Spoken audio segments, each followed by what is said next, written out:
बच्चों, मैं ये स्पोर्ट मटेरियल जो आप अपनी स्क्रीन पर देख रहे हैं, इसका आज हम करने वाले हैं सेकंड पार्ट।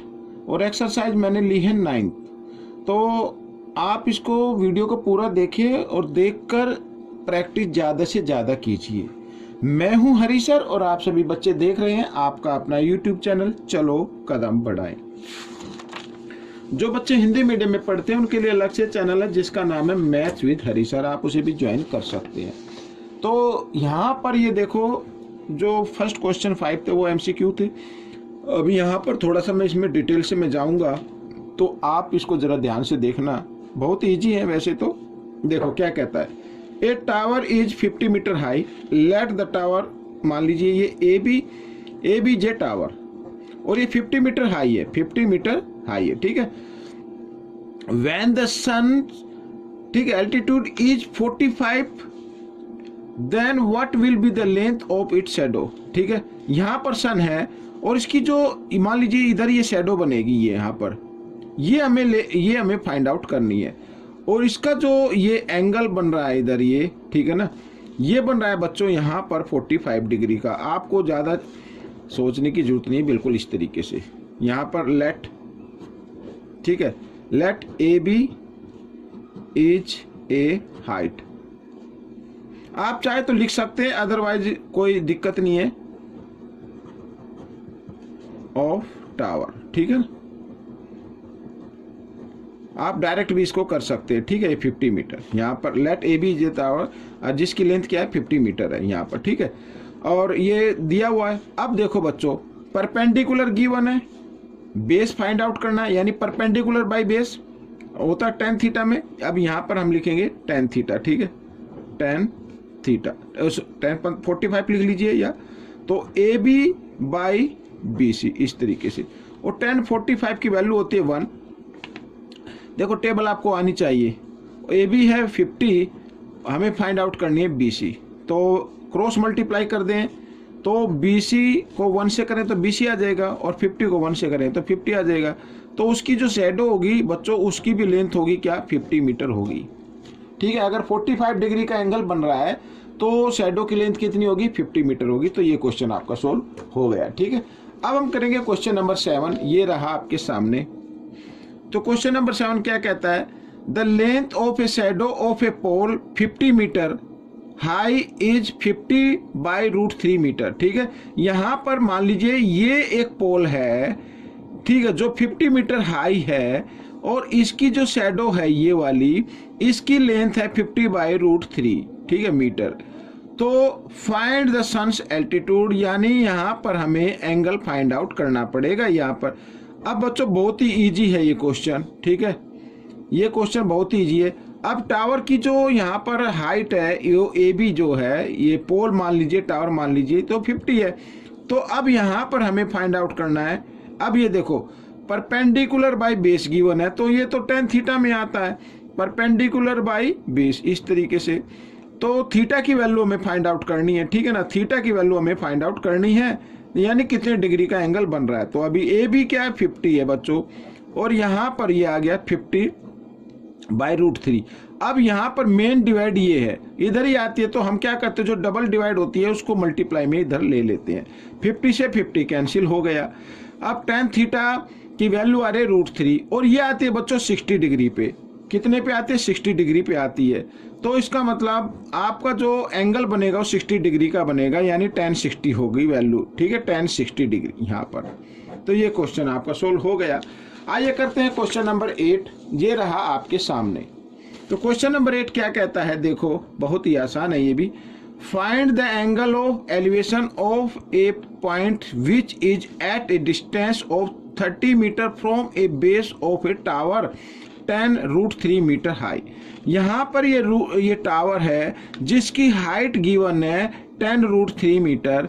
इसकी जो डिस्टेंस है यहाँ पर, ये डिस्टेंस बन रहा है, कितने डिस्टेंस पर है, 30 मीटर पर है। तो हमें ये एंगल फाइंड आउट करना है, ठीक है, एलिवेशन एंगल फाइंड आउट करना है। मान लीजिए यहाँ पर इस तरीके ABC एक ट्रायंगल बन रहा है, जिसमें AB क्या है, टावर है, और BC क्या है, BC क्या है, ये डिस्टेंस है बच्चों, ठीक है। यहाँ पर ठीक इस पॉइंट पर कौन सा एंगल बनेगा जो जो टावर की जो बेस है उससे 30 मीटर दूर है। ठीक है, तो यहाँ पर फिर वही करना है भाई, परपेंडिकुलर गिवन है, बेस गिवन है, तो ये आता है tan थीटा में, तो थीटा की वैल्यू आपको निकालनी है, तो परपेंडिकुलर बाई बेस इस तरीके से। ठीक है, यहाँ पर अब tan से हम इसको क्या कर देते हैं, कैंसिल कर देते हैं। अब बच्चों देखो इधर tan 1 जा 10, tan 3 जा 30। अब बच्चों अगर हम देखें इस तरीके से तो भाई ये तो कोई वैल्यू नहीं आ रही, निकल के नहीं आ रही ना। अब इस तरीके से तो भाई कोई वैल्यू हमने देखी तो ये वैल्यू नहीं है, तो अब हम क्या करेंगे भाई, tan का रेसिप्रोकल क्या होता है, tan का रेसिप्रोकल क्या होता है, tan के नीचे आप 1 मान लीजिए, इसका रेसिप्रोकल कर दीजिए 1/10 कर दीजिए, 1/tan थीटा। ठीक है, इस तरीके से, तो वैल्यू का भी रेसिप्रोकल कर दीजिए इस तरीके से, और 1/tan थीटा होता है बच्चों कोट, यहाँ पर कोट थीटा इस तरीके से। अब क्या करना है, यहाँ पर ये जो वैल्यू गिवन है अब रैशनलाइज कर देना है, तो √3 से न्यूमरेटर को भी मल्टीप्लाई कर देना है और √3 से डिनोमिनेटर को भी करना है, तो ऊपर आ गया यहाँ पर इस तरीके से। ठीक है, 3√3 और नीचे क्या आ गया 3 आ गया, √3 को √3 से मल्टीप्लाई करते हैं तो 3 आ जाता है, 3 से 3 कैंसिल कर दिया, तो बच्चों यहाँ पर कोट थीटा की वैल्यू आ रही है √3। अब बच्चों बताओ ये √3 कितने डिग्री पे होती है, कोट में जो tan का है, tan का रेसिप्रोकल है ना बच्चों, तो ये कोट थीटा यानी कोट 30 की वैल्यू होगी, किसकी वैल्यू होगी, कोट 30 की वैल्यू होगी यहाँ पर, तो ये आपका आंसर आएगा। कितने डिग्री का एंगल बना, 30 डिग्री का एंगल बनना, तो ये आपका आंसर बन गया। तो क्वेश्चन नंबर 9 कर लेते हैं, ये रहा आपकी स्क्रीन पर, देखिए क्या कहता है क्वेश्चन नंबर 9। ठीक है, a kite is flying at a height of 50√3 metre from the horizontal, horizontal कोई यहाँ पर ये इस तरीके से लाइन है। ठीक है, उससे अगर हाइट हम देखें तो यहाँ पर ये काइट उड़ रही है। ठीक है, ये हाइट हो गई ए बी, हम इसको मान लेते हैं, जिसकी हाइट है 50√3 मीटर। ठीक है, आगे कहता है it is attached with string and makes an angle 60 degree, और यहाँ पर इसको एक स्ट्रिंग से मीन्स धागे से या मांझा मान लीजिए उससे अटैच किया गया है जो 60 डिग्री का एंगल बना रहा है, यहाँ पर इसको सी नाम दे देते हैं। ठीक है, अब find the length of string, string की लेंथ हमें फाइंड आउट करनी है। बहुत ही इजी क्वेश्चन है बच्चों, बहुत ही इजी है। ठीक है, अब परपेंडिकुलर की गिवन है, हाइपोटेन्यूज की फाइंड आउट करनी है यानी P/H। ठीक है, वो होगा आपका साइन थीटा में होता है, और थीटा क्या है 60 डिग्री है, तो साइन थीटा क्या कहता है P/H ये होता है, और साइन 60 की वैल्यू क्या होगी बच्चों √3/2। ठीक है, ये भाई टेबल आपको लर्न होनी चाहिए, टेबल आपको बनानी आनी चाहिए। आप मेरे चैनल पर जब जाएंगे वहाँ पर प्लेलिस्ट या वीडियोज के बटन पर क्लिक करके आप देख सकते हैं, मैंने कई बार टेबल बनानी सिखाई है। ठीक है ना, आइए, तो P की वैल्यू क्या है 50√3। ठीक है, ये मैंने लिख दिया है, और हमें H की फाइंड आउट करनी है, मीन्स AC की फाइंड आउट करनी है, length of string find out करनी है। तो अब क्या करना है, क्रॉस मल्टीप्लाई कर देना है बच्चों, क्या कर देना है, क्रॉस मल्टीप्लाई कर देना है, तो √3AC इस तरीके से, और इक्वल देखो बच्चों यहाँ पर जब क्रॉस मल्टीप्लाई है तो 52 जा क्या होगा 100 हो जाएगा, और √3 इस तरीके से आ जाएगा। ठीक है, यहाँ पर ये आ गया, तो अब क्या करना है, √3 इधर मल्टीप्लाई की फॉर्म में, इधर आकर ये डिवाइड की फॉर्म में आ जाएगा, तो ये मैं इधर डिवाइड में कर लेता हूँ। ठीक है, यहाँ पर इस तरीके से, तो √3 से √3 कैंसिल हो गया, तो AC की यहाँ पर क्या आ गई वैल्यू आ गई 100, तो मीन्स यहाँ पर हम लिख सकते हैं length of the string equal to 100 metre. ठीक है, तो ये आपका आंसर हो गया। आइए करते हैं क्वेश्चन नंबर 10। देखो क्या कहता है, find the perimeter of rectangle. अब पेरीमीटर फाइंड आउट करना है, और पेरीमीटर ऑफ रेक्टेंगल का मैं फॉर्मूला लिख लेता हूं यहां पर।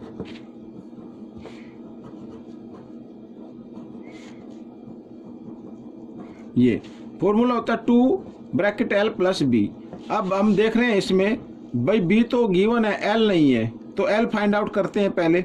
ठीक है, अब देखो अगर हम ये ले यहाँ पर, तो परपेंडिकुलर की गिवन है, बेस की फाइंड आउट करने, क्योंकि 90 डिग्री का एंगल बनता है, तो परपेंडिकुलर बाय बेस यानी tan 30 की वैल्यू, तो tan थीटा में ही आता ना ये परपेंडिकुलर बाय बेस, तो यहाँ पर 30 है, तो tan 30 यानी इक्वल होगा परपेंडिकुलर जो 10 है बाय बेस यानी AB। ठीक है, इस तरीके से, तो tan 30 की वैल्यू क्या होती है 1/√3 होगी इस तरीके से, और tan यहाँ पर ये हम लिखेंगे न्यू का यूँ। अब क्रॉस मल्टीप्लाई कर दे तो ए बी की वैल्यू क्या आ गई, ए बी की वैल्यू आ गई 10√3 आ गई। अब हमें भाई यहाँ पर ये आ गई मीटर, ये लेंथ आ गई। अब हमें पेरीमीटर निकालना है, फॉर्मूले पे रख लेना है यहाँ पर। तो मैं एक बार फिर लिख लेता हूँ पेरीमीटर। पेरीमीटर निकालना है तो फॉर्मूला होता है 2L, L क्या है 10√3 और प्लस बेस, बेस क्या है 10 है बच्चों, इस तरीके से, ठीक है। अब इसमें से आप 10 क्या कर ले, कॉमन निकाल ले, ये कॉमन निकाल लिया तो यहाँ पे क्या बचा, √3 बचा और +1 इस तरीके से। तो 10 2 जा कितना हो गया, 20 हो गया, 20√3 + 1 यानी इसको ब्रैकेट में डाल दे तो ये आपका पेरीमीटर आ गया बच्चों, ये आपका आंसर निकल गया, ठीक है। तो ये क्वेश्चन भी आपका सोल्व हो गया। आपको ये क्वेश्चन कैसा लगा मुझे जरूर बताना। इसमें से सीखकर ज़्यादा से ज़्यादा आपको प्रैक्टिस करनी है ताकि आपकी अच्छी रैंक या अच्छे मार्क्स आ सके, ठीक है। प्रैक्टिस, बिना प्रैक्टिस किए आपको कोई क्वेश्चन नहीं आएगा। डरने की जरूरत नहीं है, ना किसी घबराने की जरूरत है। ऐसा कोई क्वेश्चन नहीं है जिसे आप सोल्व ना कर सके। सिर्फ अगर जरूरत है, अगर आपको नीड है तो वो है प्रैक्टिस। ज़्यादा से ज़्यादा प्रैक्टिस कीजिए। मिलेंगे नेक्स्ट पार्ट में। Till then thank you.